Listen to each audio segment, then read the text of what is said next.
Hello दोस्तों, कैसे हो आप लोग। आई होप कि सब लोग बहुत अच्छे होंगे और सबकी पढ़ाई बहुत अच्छे से चल रही होगी। अभी हम यूपी पीसीएस 2021 के फाइनल रिजल्ट के संबंध में बात करने के लिए आए। जैसा कि आप सभी को पता होगा कि 5 अगस्त को ही इसका इंटरव्यू फिनिश हो चुका है, लेकिन कोर्ट में मामला है और जब तक कोर्ट का डिसीजन नहीं आएगा तब तक जो है इसका फाइनल रिजल्ट नहीं आएगा। इस चीज़ से आप लोग अच्छी तरह वाकिफ़ है। लेकिन आप ये समझिए कि गलती किया जाता है आयोग के द्वारा और उसकी सज़ा भुगतना पड़ता है हमेशा छात्रों को।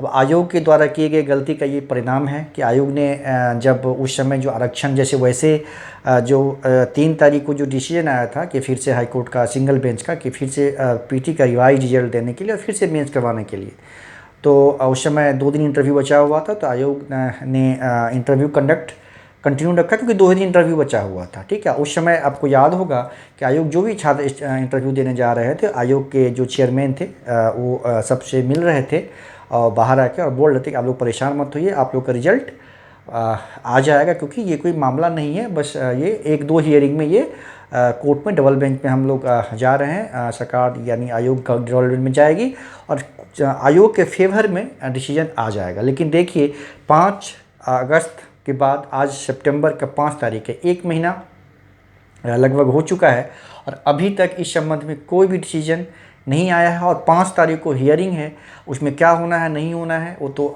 हियरिंग में ही पता चलेगा। अगर अच्छी बात है, हम लोग प्रे ही कर सकते हैं कि अगर कुछ जजमेंट आ जाए तो छात्रों का भला हो जाएगा। जो भी जजमेंट आना है वो आ जाना चाहिए। लेकिन इसका अगर जजमेंट अगर डिले होता है, इसका परिणाम देखिए कि 27 सितंबर से उत्तर प्रदेश जो यूपी पीसीएस का 2022 का मेंस है, ठीक है, 27 सितंबर से। आप ये समझिए कि अगर इसके रिजल्ट इसके मतलब जजमेंट में अगर डिले होता है तो वैसे छात्र सभी छात्र मेंस में एपीयर होंगे। ठीक है, जो इंटरव्यू दिए हैं तो मेंस में पीटी पास किए लगभग किए ही होंगे और मेंस में एपीयर होंगे। तो अगर देखिए कि अभी अगर फाइनल रिजल्ट जब आ जाता है और अगर मान लीजिए इसमें अच्छे जो छात्र सेलेक्ट हो जाएंगे और पहले ही मेंस दे चुके होंगे और जब मेंस का रिजल्ट आएगा तो डेफिनेटली इसमें से बहुत सारे छात्रों का सिलेक्शन मेंस में भी यानी इंटरव्यू के लिए फिर से क्वालिफाई करेंगे। लेकिन वो लोग तो आप समझिए कि जो ऐसे छात्र जो अभी सेलेक्ट कर हो जाएंगे 2021 वाले एग्जामिनेशन में, जिनका फाइनल सिलेक्शन हो जाएगा, तो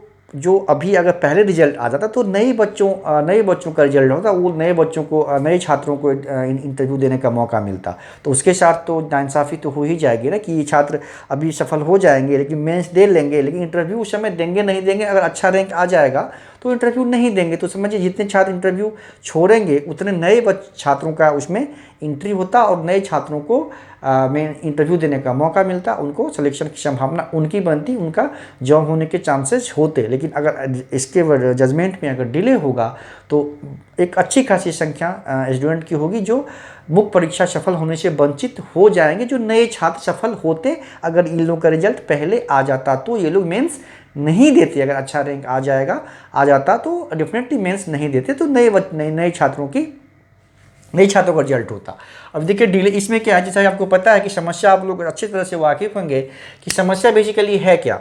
आप ये इसको अच्छे से समझिए कि क्या है कि 5 फरवरी ठीक है 2021 को 5 फरवरी 2021 ठीक 5 फरवरी 2021 में क्या हुआ कि वैकेंसी आया 2021 वाला है ना, वैकेंसी नोटिफाइड हुआ था। ठीक, और क्या हुआ, इसका डेट था पहले 5 फरवरी से 5 मार्च तक, जैसे कि आपको पता है कि 1 महीने का डेट होता है फॉर्म फिलअप करने के लिए। ठीक, उसके बाद इसको एक्सटेंड करके एक बार और ये 17 मार्च तक किया गया था। इसका डेट एक्सटेंड करके फॉर्म फिलअप करने का या उसमें जो गलती हो गई किसी उसको सुधार करने के लिए फिर से एक्सटेंड किया गया। उसी बीच में जो एक्स सर्विसमैन है उनका रिजर्वेशन का इशू था, गवर्नमेंट के द्वारा उनको रिजर्वेशन पहले जो इतना दिया जाता था तो उसको बढ़ा के 5% कर दिया गया था। कारगिल जो युद्ध हुआ था उसके बाद यूपी के जो सैनिक थे, एक्स सर्विसमैन थे, उसको गवर्नमेंट ने ये कि पहले तो क्या किया था कि ग्रुप सी में दिया था, लेकिन फिर उन लोगों ने केस किया तो ग्रुप बी में भी उन लोगों को परमिट कर दिया गया। गवर्नमेंट ने उसको एक्सेप्ट किया ग्रुप बी में भी 5% आरक्षण देने का। ये नोटिफाइड हो गया है मतलब यूपी के गजट में वो नोटिफाइड है 3 मार्च को।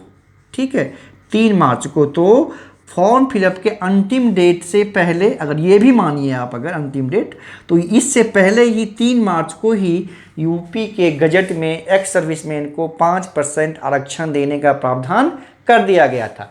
इसी को देखते हुए हाईकोर्ट के सिंगल बेंच ने ये डिसीजन दिया कि आरक्षण का जो पहले आरक्षण शायद 2% दिया जाता था पहले आरक्षण, जहाँ तक हमें याद है, हो सकता है कि इसमें मेरी सूचना मतलब पूरी तरह से सही नहीं है, 100% मैं सही नहीं हूँ, कन्फर्म नहीं हूँ, लेकिन मेरे हिसाब से इसमें पहले 2% का आरक्षण दिए जाने का प्रावधान था, उसको बढ़ा के 5% कर दिया गया था इस मतलब सुधार के तहत एक्स सर्विसमैन को। ठीक है, तो गजट में जब प्रकाशित कर दिया गया था, लेकिन यूपी पीसीएस ने प्रारंभिक परीक्षा के परिणाम में एक्स सर्विसमैन को 5% आरक्षण का लाभ नहीं दिया था, और इसी के लिए वो लोग चले गए थे हाईकोर्ट में। हाईकोर्ट ने अभी 3 अगस्त 2022 को, यानी 5 अगस्त को इंटरव्यू ख़त्म होना था, 3 अगस्त को जजमेंट दिया कि चूँकि आप ये नियम का अवहेलना हुआ है, जो आरक्षण का नियम का अवहेलना किया गया आयोग के द्वारा, इसीलिए फिर से प्रारंभिक परीक्षा का रिजल्ट फिर से प्रकाशित करने, इन लोगों को 5% आरक्षण देने के साथ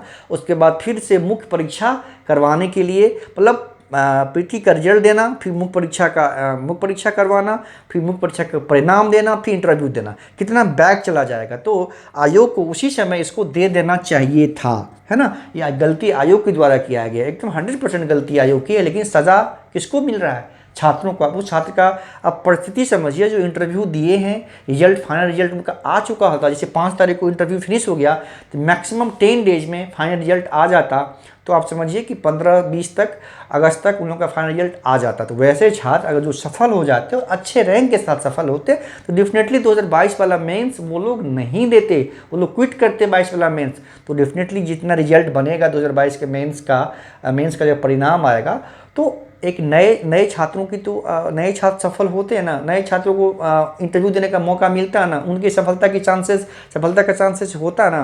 तो ये समझिए कि आयोग की गलती का परिणाम जो है छात्रों को भुगतना पड़ रहा है। ये कहीं से भी उचित नहीं है, ये कहीं से भी न्यायोचित नहीं है। कोर्ट का ये सिचुएशन देखिए कि मतलब जब फाइल हुआ आयोग के द्वारा, डबल बेंच में इसके अगेंस्ट, सिंगल बेंच के डिसीजन के अगेंस्ट में डबल बेंच में मतलब याचिका डाला गया था, उसका हियरिंग देखिए कि 2 डेट मिल चुका है उसका, मतलब 10 अगस्त को एक हियरिंग का डेट था, और एक डेट था शायद संभवतः 23 अगस्त को, है ना, 23 अगस्त को हियरिंग का डेट था, लेकिन किसी दिन हियरिंग, किसी कारणवश हियरिंग नहीं हुई, हियरिंग हुआ ही नहीं है।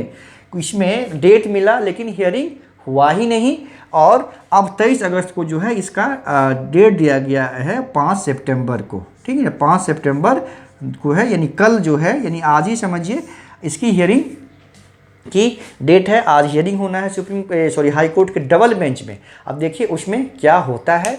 अच्छा है कि जो भी डिसीजन हो वो मतलब दे हाई कोर्ट के द्वारा दे दिया जाना चाहिए, ताकि जो छात्र का जो मानसिक जो परेशान है, मानसिक रूप से जो प्रताड़ित हो रहे हैं स्टूडेंट, उनसे बाहर आएँ।